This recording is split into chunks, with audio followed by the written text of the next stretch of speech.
Krishnaveni from Hello ma'am, Krishnaveni from TV5. First of all, congratulations ఇంకా all the best. Thank you.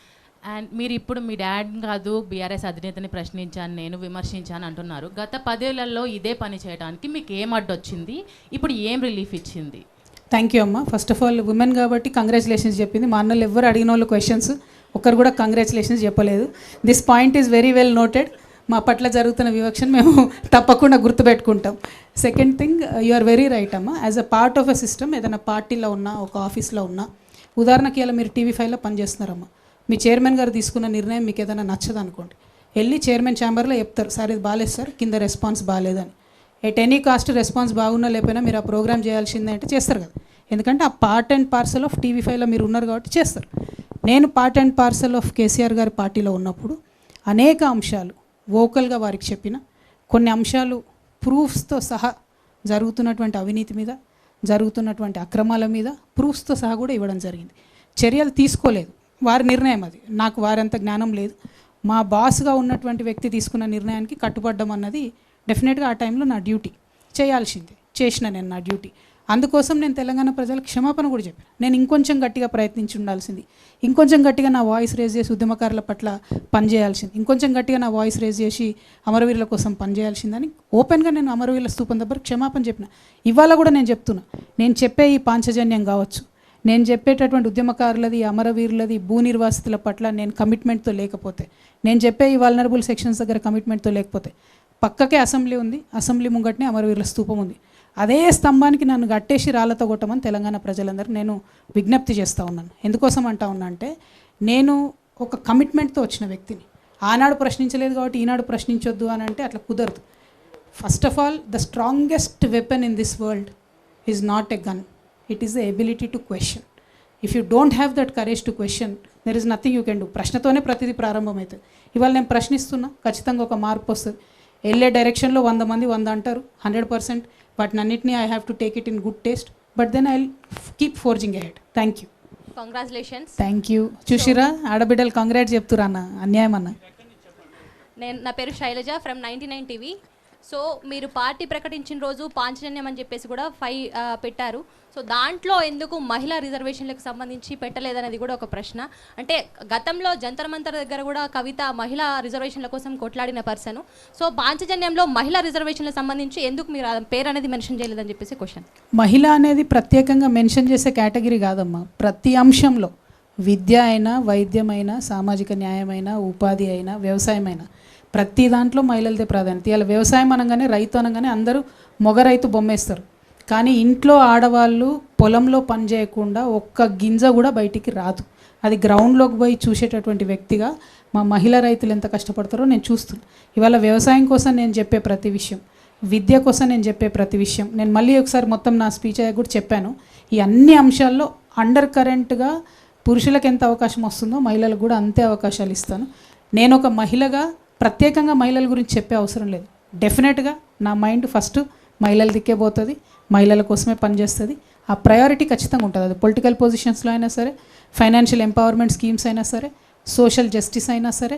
ఇవాళ అందుకోసమే OBC reservation గురించి మాట్లాడినప్పుడు మన మొత్తం రాష్ట్రంలో ఓబీసీ కోటాలో బీసీ మహిళలకు ఉపకోటా ఉండాల్సిందని డే 1 నుంచి కమిట్మెంట్తో నేను పనిచేస్తూ ఉన్నాను. డే 1 నుంచి నేను చెప్తా ఉన్నాను.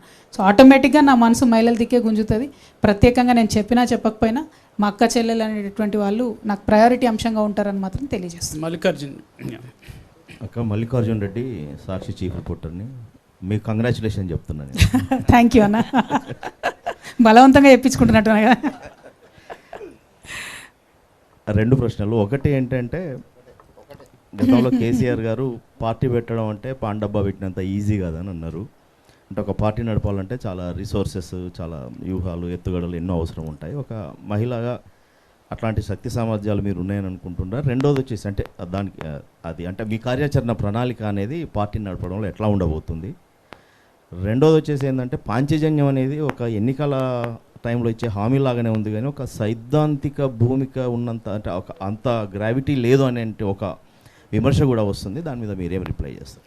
అంటే ఫస్ట్ ఒకటండి, మీరు ఒకవేళ కేసీఆర్ గారికి కొంచెం అందరు కరెక్ట్గా వినాలి ఈ మాట.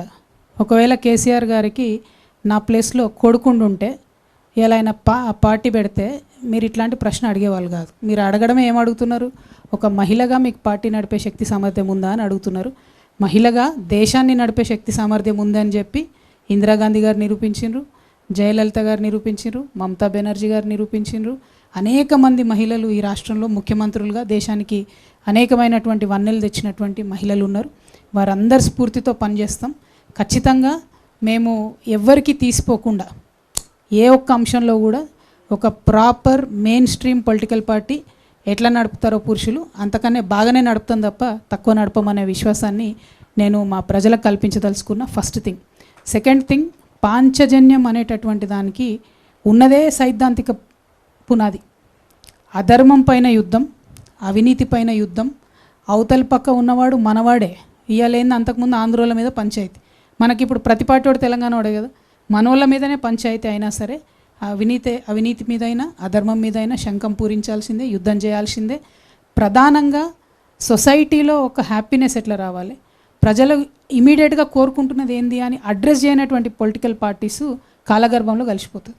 ఇవాళ నేను జాగృతి జనం బాట పేరుతో కావచ్చు అనేక రకాలైనటువంటి మేధావులతో చర్చలు చేసిన తర్వాత ఏం కావాలి మన ప్రజలకని ఆలోచించినప్పుడు విద్య, వైద్యం అత్యంత ప్రాధాన్యత అంశాలుగా ప్రతి ఒక్కరు కూడా చెప్పడం జరిగింది. ఇవాళ డిస్ట్రెస్ ఎట్లా ఉంది అని అంటే సొసైటీలో హైదరాబాద్లో పేద మధ్యతరగతి వాళ్ళకు విద్యా వైద్యం మీదనే ఇల్లు గుళ్ళు అయిపోయే పరిస్థితి. కాబట్టి అది ప్రభుత్వం టేక్ కేర్ చేయాలి అని చెప్పి నేను ఒక వెల్ఫేర్ స్టేట్ అనేటటువంటి కాన్సెప్ట్తో నేను మాట్లాడుతూ ఉన్నాను. అది మనని ఫైనాన్షియల్ కూడా రేపొద్దున స్టేట్ని ఎంపవర్ చేస్తుంది అనేటటువంటి బలమైన విశ్వాసంతో నేను మాట్లాడుతున్నా. అంటే ఇచ్చుకుంటూనే పోండి మీరు డబ్బులు సంపాదించడం ఉండదు స్టేట్లో అన్నది కాదు. స్టేట్లో డబ్బులు ఎట్లా సంపాదించాలి, వెల్త్ క్రియేషన్ ఎట్లా చేయాలి అనేటువంటి ఆలోచనతోనే ఉపాధిలో ఖచ్చితంగా మేము ఎంకరేజ్ చేస్తామని చెప్తా ఉన్నాం. వ్యవసాయాన్ని ఎంకరేజ్ చేస్తామని చెప్తాను. వ్యవసాయం ఇలా 18% ఆఫ్ అవర్ జిఎస్డిపి సంపాదించేది వ్యవసాయం. వ్యవసాయంలో స్ట్రెస్ లేకుండా చేసి కొంచెం వాల్యూ యాడ్ చేస్తే డెఫినెట్గా 25 to 30% ఇంక్రీజ్ అయ్యే పరిస్థితి ఉంది. కాబట్టి ఆ కాన్ఫిడెన్స్తోనే నేను చెప్తా ఉన్నా ఇవాళ. అదేవిధంగా సోషల్ జస్టిస్ లేనటువంటి ఎటువంటి అభివృద్ధి అయినా సరే కుంటికాల మీద నడిచినట్టే అని నేను బలంగా నమ్ముతా ఉన్నా. సో అభివృద్ధి, సామాజిక న్యాయం రెండు కూడా జోడెడ్లలాగా, అభివృద్ధి సామాజిక న్యాయం రెండు కూడా రెండు కండ్లలాగా ముందుకు తీసుకొని తెలంగాణ రక్షణ సేన వెళ్తుందని తెలంగాణ ప్రజలకు సవినయంగా తెలియజేస్తున్నాను. నమస్తే కవిత గారు కంగ్రాచులేషన్ అండి. ఇక్కడ నుంచి Srinivas, independent journalist. Thank you అండి. మీరు సర్వోదయ మూమెంట్ ఒకటి చారిత్రాత్మకంగా ఉన్న మూమెంట్ నడిచింది. ఆచార్య వినోబావ నడిపారు. ఆచార్య వినోబావే గాంధేయవాదం సిద్ధాంతంతో మీరు ఆ నినాదం ఎత్తుకున్నారు. అయితే దానికి ఇప్పుడు పరిస్థితికి ఏంటి, ఏమైనా అధ్యయనం చేశారా, ఏంటి సారూప్యత ఏంటి? శివరాంపల్లి కేంద్రంగా మన దగ్గరలోనే నగర శివారులో చాలా కాలం నడిచింది. ఇప్పుడు దాంట్లో భూదాన ఉద్యమం అనేది ఒక ముఖ్యమైన ఎలిమెంట్. అది ఇప్పుడు చాలా వివాదాస్పదమైన అంశం కూడా. దాన్ని ఎట్లా చూస్తారు? ప్రధానంగా ఒకటి అండి, మీరు అన్న సర్వోదయ వినోబా భావే గారు, గాంధీ గారు, దానికన్నా ముందు జాన్ రస్కిన్ గారు వారి ఫిలాసఫీతోని అంటిల్ ద లాస్ట్ అనేటటువంటి ఫిలాసఫీ, అంటే చిట్ట చివర ఉన్నటువంటి వారికి కూడా బెనిఫిట్ ఎట్లా చేరాలి ప్రభుత్వం నుంచి అనే ఒక ఆలోచనతో వచ్చినటువంటిదే. మన హైదరాబాద్లో అనేక మందితో నేను మాట్లాడితే సర్వోదయ మూమెంట్ ఇక్కడ బాగా నడిచినప్పుడు వాలంటీర్స్, సర్వోదయ వాలంటీర్స్ ఇంటింటికి బకెట్ పట్టుకొని పోయేదట. ప్రతి ఒక్కరు బియ్యం వేస్తే ఆ బియ్యాన్ని ఎవరికి అవసరమో వాళ్ళకి పంచేదట. అంటే ఒక మంచి స్ఫూర్తితోని స్పిరిటెడ్గా జరిగిన మూమెంట్. సర్వ ఉదయ సాంస్క్రిట్ వర్డ్ అండి. ప్రతి ఒక్కరి జీవితంలో వెలుగు నిండాలి అనేటటువంటి మంచి కాన్సెప్ట్. తెలంగాణ ఆనాడు తెచ్చుకున్నప్పుడు ఏమనుకున్నాం, మనం బంగారు తెలంగాణ కావాలి అనుకున్నాం, జరగలేదు. కాబట్టి సర్వులకు ఉదయం రావాలనేటటువంటి మంచి స్ఫూర్తివంతమైనటువంటి నినాదంతో ముందుకెళ్తున్నాం. దానికి టూల్ ఏంటంటే పాంచజన్యం. ఈ 5 రంగాలు గట్టిగా అభివృద్ధి చెందితే అందరి జీవితాల్లో వెలుగులు వస్తాయని నేను నమ్ముతా ఉన్నా. కాబట్టి పాంచజన్యం అనేటటువంటి టూల్ తీసుకొని సర్వోదయ తెలంగాణ లక్ష్యంగా తెలంగాణ ప్రజల మధ్యకు వెళ్తూ ఉన్నాం. ఖచ్చితంగా సక్సెస్ అవుతానని నేను నమ్ముతా ఉన్నాను.